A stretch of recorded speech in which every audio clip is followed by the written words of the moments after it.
Alright, what's up guys, back with another video, and today we are here with Mr. Nightmare again. Yeah, I think I uploaded a video yesterday, or I think so. Yeah, well, Bumble, Tinder, well, this is online dating horror stories. Yeah, so get right into it. I have nothing to say.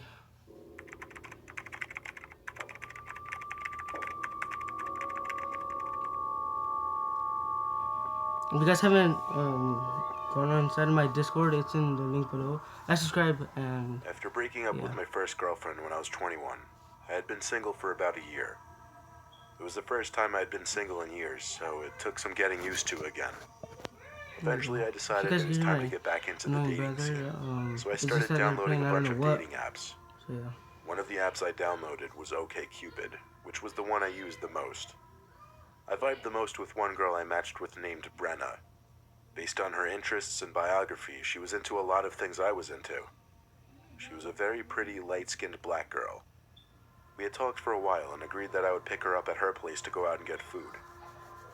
I pulled up to her house on the west side of town at 6:30. It was about 10 minutes after sunset, so it was really getting dark. I texted Brenna, and she took a while to answer. I sat in my car actually staring at the conversation for a while, waiting for the texting bubble to come up. When it finally did, she responded saying, "Hey, sorry about that. My brother's gonna meet you outside. He's being really annoying and protective." I showed her how upset I was and how much I didn't want to have to meet her brother, but she just kept saying, "Sorry, he's forcing me." I saw the front door of the house I was parked in front of open, and a guy came out walking over to the driveway while looking at my car. I got out to go over and meet him, realizing he towered over me. Another thing I quickly noted was his skin was significantly more dark than Brenna's, to the point that they wouldn't even seem related at all. He shook my hand and introduced himself as Will. There didn't seem to be anything off-putting about him at first glance, and he seemed friendly enough. He started going on about how he just wanted to make sure a trustworthy, stand-up guy was about to take out his sister. We talked for a little, and he seemed normal enough, I guess. He finally asked me to come inside to meet Brenna.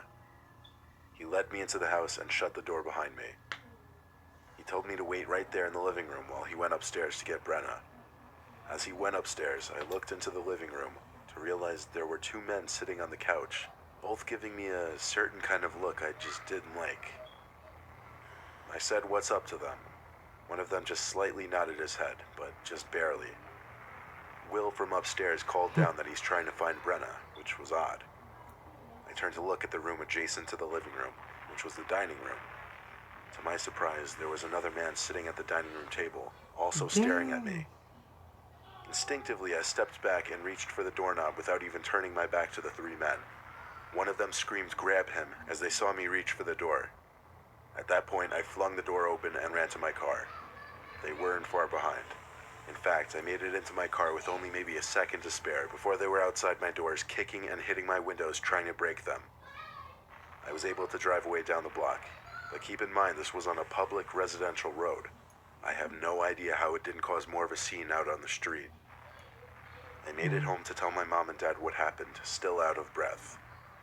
They were in shock and almost didn't believe it, and they recommended I call the police. I did. I reported the house and the incident to the police. One of the neighbors vouched for my story anonymously because they saw the group attacking my car when I escaped. Police arrested 3 of the 4 men I saw in the house, one of them being Will, or whatever his real name was. The other guy couldn't be found or identified. I didn't stop using dating apps after that. I was just a lot more cautious from there on. That's crazy. Imagine he didn't leave. Oh my god. That was this. Stupid. I'm never gonna get TikTok, right? Damn, stop showing me At the time of this ads. story, I had already met a total of 3 people on Match.com. It didn't really work out with 2 of them, and the third one I dated for 4 months. After my breakup, I wanted to take a break from commitment and just find something more casual. And so I matched with a girl named Kylie, who I got along with decently well on the app. She seemed down to just come over to my apartment and hang out for the night.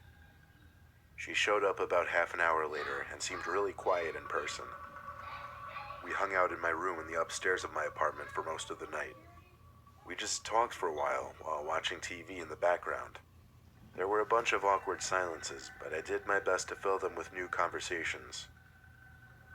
In the back of my mind the whole time I was thinking, are we gonna kiss? Does she expect me to move in for the kiss? How do I go about it?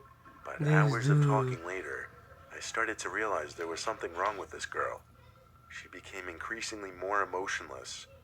She was staring off across the room as she'd talk slowly, talking about increasingly deep and dark things. Then she said something surprising. She thanked me for allowing her to sleep over. Apparently, when I said she could come hang out for the night, she meant to literally stay the night. She got off the bed and asked what blankets she could use for the floor. I grabbed a couple blankets and pillows and made a sort of bed for her on the floor. She thanked me and then laid down on her side, facing away from me. I guessed she was ready to go to sleep. I turned off the TV and closed my eyes. We didn't say a single word to each other, and I have to admit, it was very awkward. Hell yeah. I fell asleep probably half an hour after shutting the TV, but I awoke randomly in the middle of the night.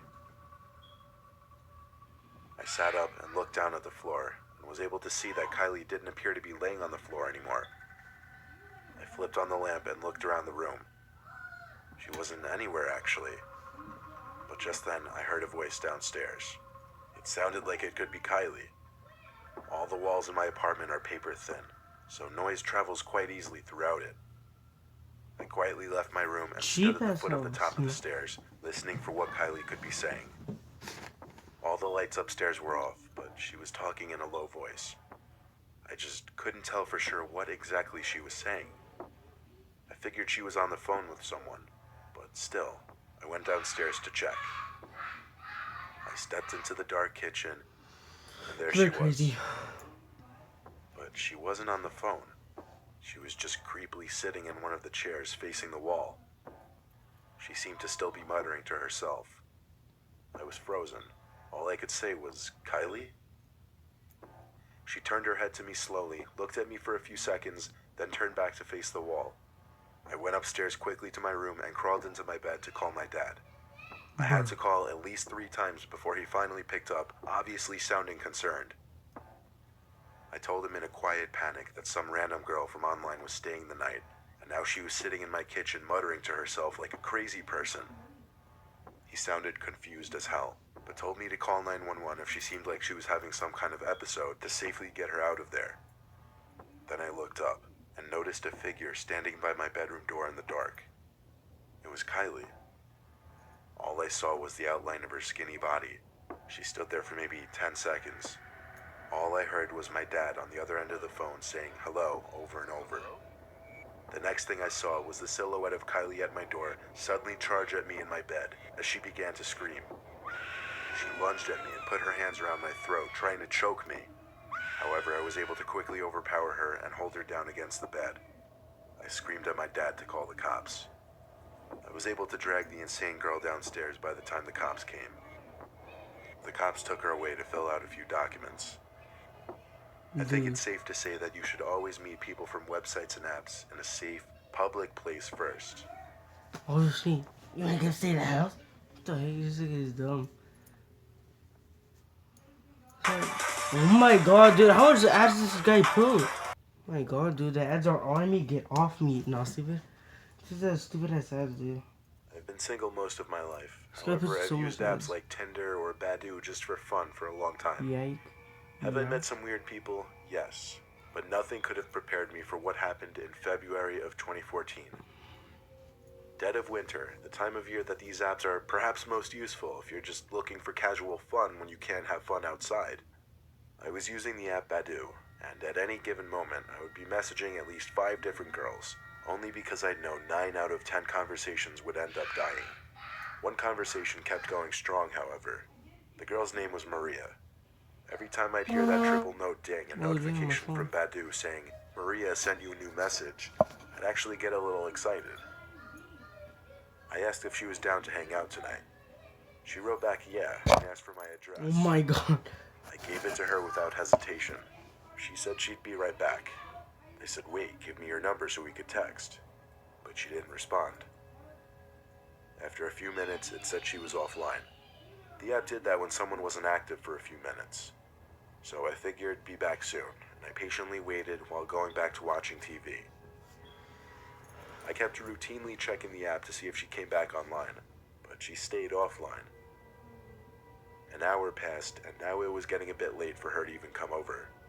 Plus, I was getting kind of tired, so the idea was kind of shot. I went to bed. The next morning, I woke up early. It was raining outside, and it was still a little dark. I checked the clock, and it was 6:30 in the morning. I was grateful it wasn't like 11 and I could get back to sleep. I did, however, pick up my phone to check for any new text and junk.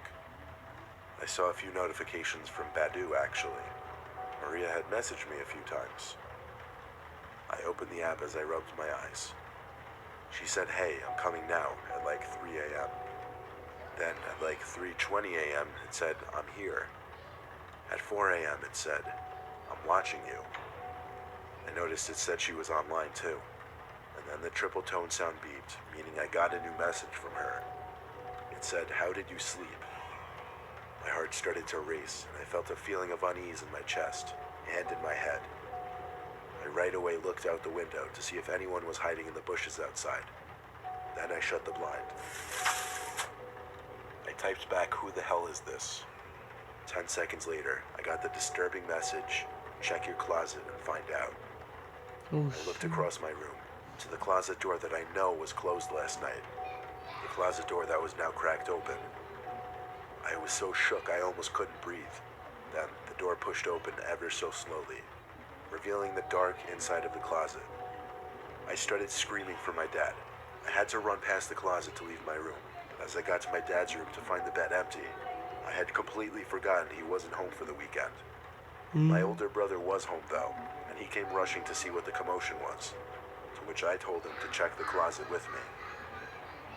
When we checked the closet, there wasn't a single trace of anyone having been in there. What the? Then a cold breeze hit me, and I realized my stupid self didn't lock my window the night before. Things made a little more sense now. I went to the police station to show the messages on the app in hopes they could track the person, but apparently it wasn't that easy. I would need court orders and such in order for Badu to be required to release the information of the user. I refrained from doing anything. However, luckily after a long week of sleeping in fear, nothing happened. I was able to move on with my life. Oh shoot, that was crazy. What's it called? Alright, oh damn. Alright guys, that's it. That's it for today's video. If you guys like this video, subscribe. Well, if you guys liked it, if you guys liked the video, then drop a like on this video. Anything else? Oh yeah, like, subscribe.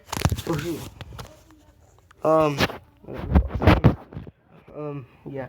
Let's go. Like and subscribe. And yeah, guys, that's it. Like, subscribe, turn on notifications, and if you guys haven't gone the Discord, it's in the link below.